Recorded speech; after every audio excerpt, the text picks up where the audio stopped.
Hey everybody, welcome to Cutting Down the Nets. We are going to break down the February 13th large Saturday slate, but first we want to recap yesterday's events. We had a 10 game card. We ended up going 7 2 and 1. We literally put that ladder in front of the hoop. We climbed up with our pair of scissors and we cut it down. Fun day. It's always fun to make money, and it was super enjoyable as it was my first like public play. I've been gambling for years, but it's a little different when you share it publicly and you're sweating for more than yourself. So that was kind of fun and a great start to this adventure. So where I like to kind of pick things up every episode is where we left off, what our record is. Again, my promise was to be very transparent with wins and losses. So let's take a look at how we performed yesterday. Oh, I love it. Overall, we went 7 2 and 1. The 7 wins being IUPUI. They won big early in the day. Green Bay choked it away and went to overtime, but held on in OT for the win.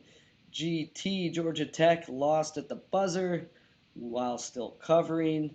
Temple almost hit the score on the nose, ended up losing by 2. I had that game right between 2 and 3, and we were getting the big 6.5 points.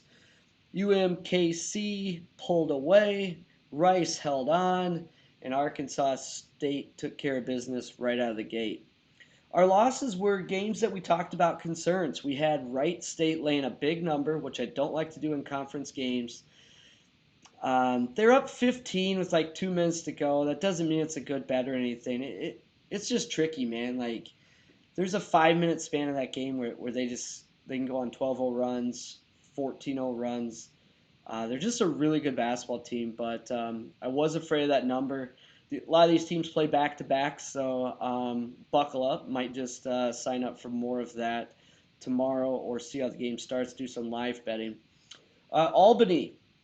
Albany was a game that I had marked, but Albany was coming off a COVID pause, and that gave me some pause. I still bet it, lost money on it, but these COVID pauses are tricky. This isn't like kids that were sick or trying to get back in shape or anything like that. What's happening is they can't have any contact with each other. They're literally like locked in their dorm rooms. They don't practice. They can't get together.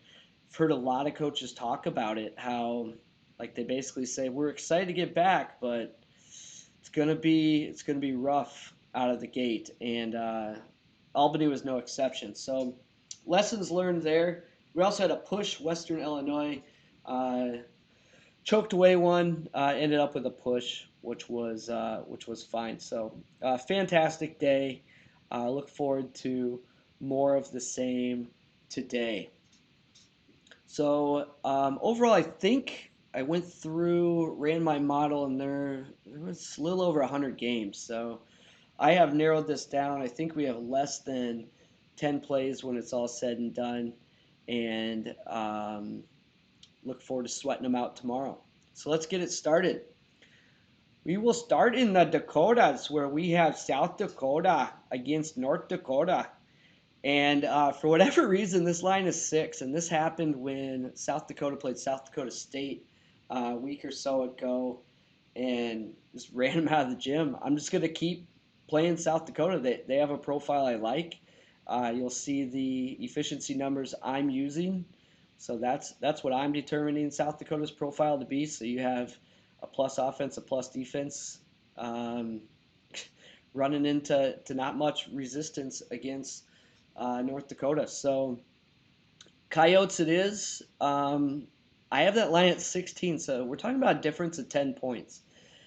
I I don't want to get crazy and say, oh, bet the farm. I don't do that. It's still a play, but if we got some line movement there where that line started to move, I'd take it all the way up to 12. I might be a fish for that.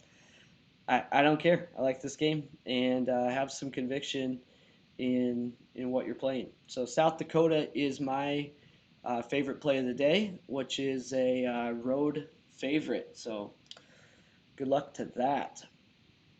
Next up, we've got the Rockets of Toledo in some action against Bowling Green. I've got this line in the mid-teens, around 15, so I'd be comfortable if this line got up to 10, maybe even 11. I'd still play it, but the number I locked in tonight is 8.5. Some caveats about playing lines right when they open. If we all knew exactly which way a line was going to move, we'd always get closing line value, and it'd just be print fest. You don't. So sometimes you're going to lock in a Toledo minus 8.5, and you're trying to protect yourself from that going to 9 or 10. And then the next morning you log in, you see Toledo at 7.5, and then right before tip it's 7. Well, you can decide just to stick to your guns, hold your bet, and ride it out. Sometimes, if you're feeling really confident in that, hit it again.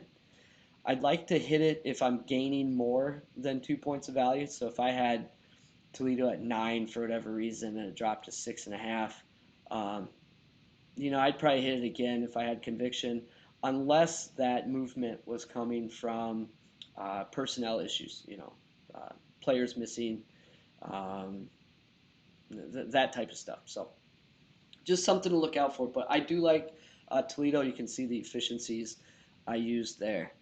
Let's get to some awful teams.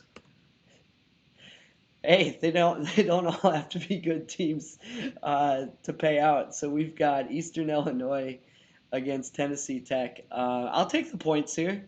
Tennessee Tech getting 1.5. Found out tonight they are the Golden Eagles. I had no idea.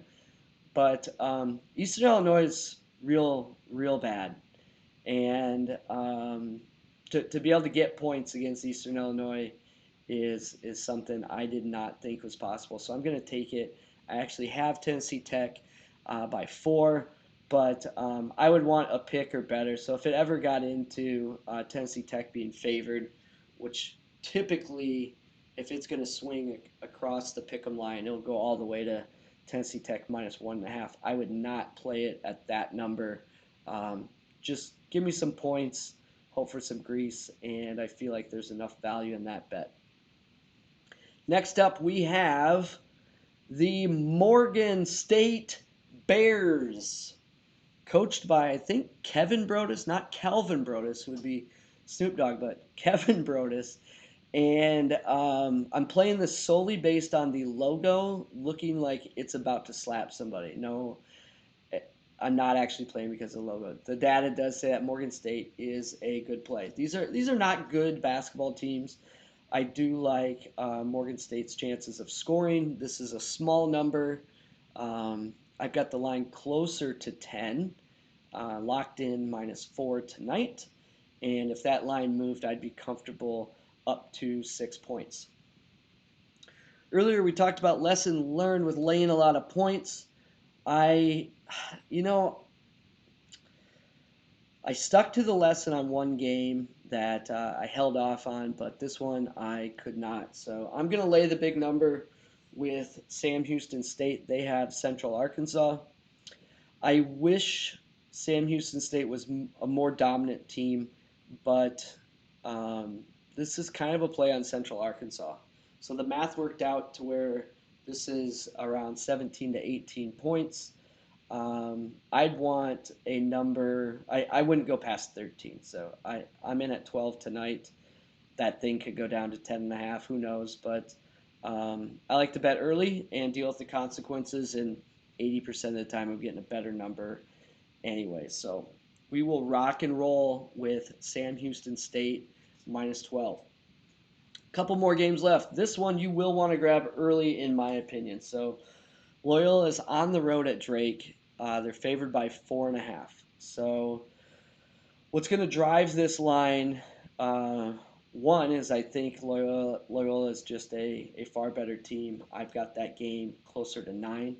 But news came out today that Hempel, I believe his name is, he is one of the senior guards for Drake. He will be missing the game. He's missing about a month. Should be back for the NCAA tournament, assuming Drake can get in. So people are going to double count that injury, and I think Loyola point spread is going to go on the move there. So 4.5, I'm locking it in. So, some notes about Loyola. You talk to people within that program. I read an article today by Kevin Sweeney, I believe it was, CBB Central. People within that program say this team could beat the Final Four team that Loyola Chicago had a few years ago. I think they're lacking that like true scorer, but they are elite defensively, like elite, and they've they've taken it to some good MVC teams on the road. This is why we live with adjusted efficiencies. I mean, if you put these guys up against Duke, I mean, I probably have Loyola Chicago favored by like 6 points or something like that. So yeah, I like this line. I like Drake. It's just a tough spot. This is a buzzsaw, and with Drake's guard out, I think that just kind of adds to it. So Loyola Chicago, and I would recommend betting that one early, in my opinion. I could be wrong, but I think that line's going to be on the move. Next up, we have Texas State minus 5.5. The Bobcats take on UT Arlington. Texas State is a team that last year, late in the year, they went on this run where they just looked good from an efficiency standpoint, and they kept covering, they kept getting stronger, and I think they ended up like top 80 in Ken Palm, and they were probably going to get like an awful seed. So would have been a dangerous team had we not had a tournament canceled. I've got this game close to 10, so it's getting a little dicey. I'd play it up to 6.5, but if I saw a 7, I would stay away. So it depends on if that line's on the move or not. Final game on my card for tomorrow is this one's currently at a pick'em. We have the Providence Friars, coached by Ed Cooley, who is Mr. February. His teams get stronger in February, and I'm weighting their recent data a lot here, but I've got them by 4 points. I take anything at a pick'em or better. So if we got into a situation where Providence was actually favored, I'd pump the brakes a little bit. I think it's getting a little tight. DePaul is strong defensively, but overall Providence would be my final pick of this card. I do want to highlight some teams that just missed the cut, because if you are using the Excel doc I provided or handicapping on your own, you may have come up with additional games. You're like, why didn't he mention these? So I'll hit a couple of games that normally I would play. I'm trying to show tremendous restraint these days instead of having giant cards, but here's some teams that just missed the cut. Holy Cross against Boston University. Both teams coming off COVID pauses. I believe Boston hasn't played since January 24th, and Holy Cross hasn't played in 2 weeks. That just seems messy to me, so I'm just going to leave it alone. Talked about trying not to lay these big numbers in conference games. Oklahoma State 13 against K-State. My data has it 17.5. It's just a big number, and K-State's erratic. Overall, their profile's down, but they're hard to predict. They've popped up for some close games against some of the top of the Big 12, and I'm just going to stay away. Sometimes those are the best bets made, is to not bet. Northeastern, I'm a Northeastern guy. I've kind of ridden them for years. They have a small number, but they are coming off an extremely long COVID pause, and I'm going to pass on that. I can't believe, outside of all the things we have to handicap, we actually have to factor in how many days of COVID pause a team had. I can't wait for a normal season. Utah, I have closer to a pick'em, but Stanford is getting healthy. They really played with like a ragtag crew, and Jared Haas, the former Kansas guard, has them playing well, and they're just going to get stronger. So I just stayed away from that one. I think there's value on Utah +5, but Stanford's just kind of coming into its own. Northwestern State was the final game I passed on, just out of self-respect. Just an awful team playing an awful opponent. And yes, I signed up for a few of them, but I could not fill a card with all of these turds today. So that's what I'm playing on Saturday. A little longer show today because it's a big slate. We wanted to recap yesterday. And thanks for coming to Cutting Down the Nets. Let's cash some bets. Get out that ladder. Get your scissors ready. And let's take care of business. Have a great day. Hope you run like the sun. See you guys.